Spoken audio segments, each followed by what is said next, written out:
काफी सारे लोगों के लिए निफ्टी 50 एक बहुत ही वायबल इन्वेस्टमेंट ऑप्शन बन गया। लेकिन what if I told you इससे भी बेहतर इंडेक्स एग्जिस्ट करता है। भारत के स्टॉक मार्केट की एक सीक्रेट इन्वेस्टमेंट है जिसके बारे में ज्यादा कोई बात ही नहीं कर रहा। और बेस्ट पार्ट ये है कि ये कॉन्सेप्ट बहुत ही ज्यादा बिगिनर फ्रेंडली भी है। इसलिए आज के वीडियो में आपको इस इन्वेस्टमेंट के बारे में हर एक चीज बताऊंगा। और ये बात तो आप जानते हैं कि सबसे ज्यादा डिस्कस किया गया बिगिनर फ्रेंडली इन्वेस्टमेंट ऑप्शन होता है निफ्टी 50 के इंडेक्स फंड्स। तो इस वीडियो में हम जिस चीज की बात करने वाले हैं वो इस निफ्टी 50 के इंडेक्स फंड से किस तरह से बेटर है, ये भी आपको डिटेल में बताऊंगा along with proper analysis. Trust me when I से दिस, आपको नंबर्स और फैक्ट्स के साथ कुछ चीजें बताऊंगा। मैं बात कर रहा हूं निफ्टी 500 इंडेक्स के बारे में। लेकिन इससे पहले चलो आपको थोड़ा बैकग्राउंड देता हूं। पहले समझो कि इंडेक्स फंड्स पॉपुलर कैसे हुए। देखिए, रिसर्च करने टाइम लगता है। अगर आप किसी एडवाइजर, डिस्ट्रीब्यूटर या पीएमएस के पास जाओगे तो वो बहुत ज्यादा फीस लेगा। और जनरली छोटे इन्वेस्टर्स के लिए एक straight forward auto pilot type investment ज्यादा सूटेबल होती है, क्योंकि ज्यादातर छोटे इन्वेस्टर्स के पास बड़ा कैपिटल नहीं होता जिससे वो फीस दे सके। या फिर अगर एक इंसान एक्टिवली आपके पैसों को मैनेज कर रहा है तो यहाँ पर ज्यादा फीस के साथ ही मैनेजमेंट रिस्क भी आ जाती है। अब देखिए, भारत ग्रो कर रहा है, ये तो कॉमन नॉलेज है। 5th लार्जेस्ट इकोनॉमी हम बन गए और धीरे धीरे 3rd लार्जेस्ट की तरफ भी जा रहे हैं। तो इन्हीं चीजों को रिकॉग्नाइज करते हुए इन्फ्लुएंसर्स ने पिछले कुछ सालों में आपको सिखाया कि भैया इंडेक्स फंड्स एक बहुत ही बेहतर ऑप्शन हो सकते हैं, क्योंकि यहाँ पे आपके पैसों को सिर्फ यूज किया जा रहा है एक इंडेक्स को कॉपी करने। यहाँ पर फीस बहुत कम होती है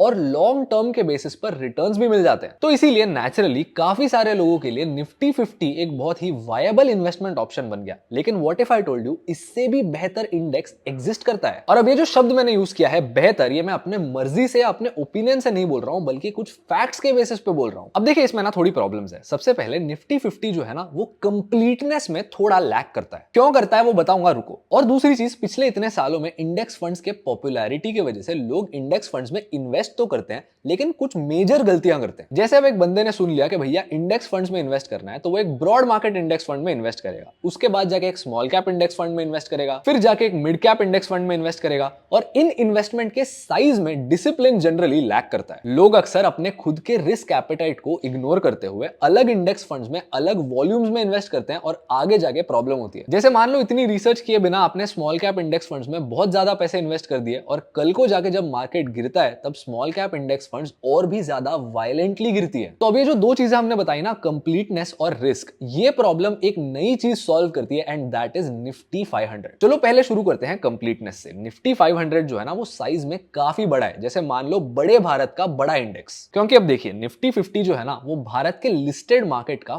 51% रिप्रेजेंट करता है, लेकिन निफ्टी 500 जो है वो 92.1% रिप्रेजेंट करता है। और ये 92% रिप्रेजेंटेशन जो है ना वो बिल्कुल भी रैंडम नहीं है, बल्कि वो Nifty 50, Nifty next 50, Nifty mid cap 150 और निफ्टी स्मॉल कैप 250 इंडिसेस को मिलाकर बनाया गया है। तो अब देखिए, होता है ना, निफ्टी 50 में आपको सिर्फ और सिर्फ लार्ज कैप कंपनीज का एक्सपोजर मिलता है, लेकिन निफ्टी 500 में आपको लार्ज कैप कंपनीज के साथ ही बाकी कंपनीज का एक्सपोजर भी मिलता है। लेकिन अब एक मिनट, हमने तो ये भी सुना है कि बहुत ज्यादा डाइवर्सिफिकेशन भी खराब होती है, तो इसका यही मतलब होना चाहिए ना कि निफ्टी 500 के रिटर्न्स निफ्टी 50 से खराब होंगे। अब देखिए, निफ्टी 500 का कॉन्सेप्ट सुन के तो आपको ऐसा लगेगा एट फर्स्ट ग्लांस, लेकिन अगर आप पिछले 24 साल के रिटर्न्स देखोगे निफ्टी 500 और निफ्टी 50 के, तो उनमें 15 सालों में निफ्टी 500 ने निफ्टी 50 से बेहतर परफॉर्म किया। अब ये क्यों हुआ? क्योंकि देखिए, निफ्टी 50 में प्राइमरी एक्सपोजर है लार्ज कैप्स के लिए, लेकिन निफ्टी 500 में इन लार्ज कैप्स के साथ ही स्मॉल और मिड कैप्स के लिए भी एक्सपोजर है। और यही चीज ना आपको इनके रिटर्न्स में भी दिखेगी। पिछले 20 सालों में निफ्टी 50 23 टाइम्स बढ़ा और Nifty 500 on the other hand 30 times से बढ़ा था, दैट इज 7x मोर। और इसी के साथ निफ्टी 500 में stock and sector specific concentration भी कम है। सेक्टर के बेसिस पे कंपेयर करते हैं ना तो निफ्टी 500 जो है उसके टॉप 3 सेक्टर्स पूरे इंडेक्स का 51% बनाते हैं, लेकिन निफ्टी 50 के टॉप 3 सेक्टर्स पूरे इंडेक्स का 62% बनाते हैं। यही नंबर स्टॉक्स के लेवल पे और भी ज्यादा अलग है। जैसे निफ्टी 50 के टॉप 10 स्टॉक्स पूरे इंडेक्स का 59% बनाते हैं, लेकिन निफ्टी 500 के टॉप 10 स्टॉक्स सिर्फ 38% बनाते हैं। तो यहाँ पे आपको सेक्टर एंड स्टॉक लेवल पे ज्यादा डाइवर्सिफिकेशन मिलती है। नाउ आई नो ये सुन के थोड़ा सर से बाउंसर गया होगा, लेकिन चलो सिंपल वर्ड्स में समझाता हूं। अगर आप निफ्टी 50 में एक इन्वेस्टर हो ना तो आप भारत के 21 में से 14 सेक्टर्स में इन्वेस्टेड हो, लेकिन अगर आप निफ्टी 500 में इन्वेस्टेड हो तो आप 21 के सारे 21 सेक्टर्स में इन्वेस्टेड हो।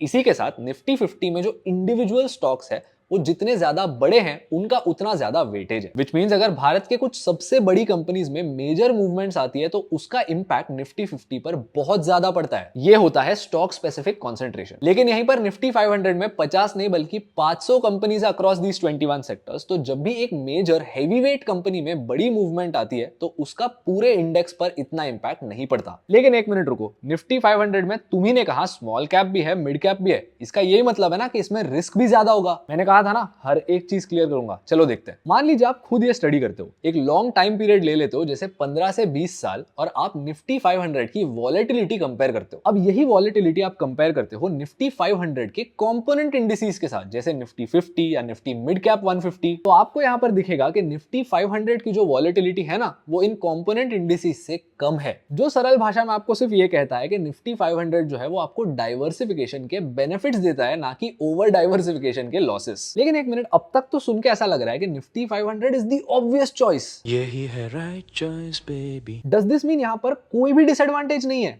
नहीं। निफ्टी 500 में एक बड़ी रिस्क है जो आपने इग्नोर नहीं करनी है, and that is the risk of maximum drawdown. Maximum drawdown मतलब एक मार्केट क्राइसिस के टाइम पर एक हाई पॉइंट से लो पॉइंट तक आप कितने पैसे लूज करोगे। जैसे मान लो हाइपोथेटिकली अगर इस साल मार्केट क्रैश होता है तो मार्केट का जो हाई पॉइंट था उससे इस क्रैश के लोएस्ट पॉइंट तक मैंने कितना % रिटर्न खोया। अब यही नंबर अगर आप निफ्टी 500 और निफ्टी 50 में कंपेयर करते हो तो 500 का थोड़ा ज्यादा है। लेकिन इसका रीजन भी काफी ऑब्वियस है। देखिए निफ्टी 500 में एज वी डिस्कस स्मॉल और मिड कैप एक्सपोजर एग्जिस्ट करता है जो निफ्टी 50 में बिल्कुल नहीं है। अब स्मॉल और मिड कैप्स का ड्रॉ डाउन नेचुरली ज्यादा होता है क्योंकि ये और ज्यादा रिस्की स्टॉक्स होते हैं, इसीलिए निफ्टी 500 में आपको ये ड्रॉ डाउन थोड़ा ज्यादा देखने मिलता है। लेकिन if you are investing for the long term with long term goals, आपको इससे ज्यादा फर्क नहीं पड़ना चाहिए। अब देखो एक और बात जो आपने नोटिस करनी है, करंटली निफ्टी 500 में इन्वेस्ट करने सिर्फ एक इंडेक्स फंड एग्जिस्ट करती है, and that is Motilal Oswal की Nifty 500 index fund. But then this is also because currently Nifty 50 index funds की डिमांड ज्यादा है, लेकिन जैसे जैसे लोगों को निफ्टी 500 के बारे में पता चलेगा, आई एम श्योर और भी ज्यादा फंड्स पॉप अप होंगी। बट एज ऑफ नाउ सिर्फ यही एक एग्जिस्ट करती है। देखिए आइडिया बहुत सिंपल है, इंडेक्स फंड्स में इन्वेस्ट करना इतना कॉम्प्लिकेटेड नहीं होना चाहिए। अगर आपको प्योरली एस्टैब्लिश्ड कंपनी का एक्सपोजर मिल रहा है और राइजिंग स्टार्स का नहीं मिल रहा तो क्या पॉइंट है। आफ्टर ऑल भारत एक ग्रोइंग इकोनॉमी है और आपको इस ग्रोथ में भी तो पार्टिसिपेट करना है। और देखिए अंटिल नाउ भारत में जो ब्रॉड मार्केट इंडिसेस थे वो धीरे धीरे पॉपुलराइज हो रहे हैं। जैसे यूएस की एग्जांपल देखिए, अगर आप S&P 500 में इन्वेस्ट करते हो तो आपको 80% एक्सपोजर मिलता है, लेकिन अगर आप MSCI के ब्रॉड मार्केट इंडेक्स में इन्वेस्ट करते हो तो आपको टोटल यूएस मार्केट का 99% एक्सपोजर मिलता है। अब ऐसे ही ब्रॉड मार्केट ऑप्शंस इंडिया में भारत के मार्केट के लिए आ गए। Anyway I am sure that मैंने निफ्टी 500 के हर एक एस्पेक्ट, हर एक फैक्ट को कवर किया है along with all the details. अगर इसके अलावा भी आपको कोई भी क्वेश्चन या डाउट है तो बिंदास उसे कमेंट सेक्शन में डाल दीजिए। I will try my best to reply to each and every doubt. अगर इस वीडियो से कोई भी वैल्यू मिली तो चैनल को सब्सक्राइब कीजिए। I will see you in the next one.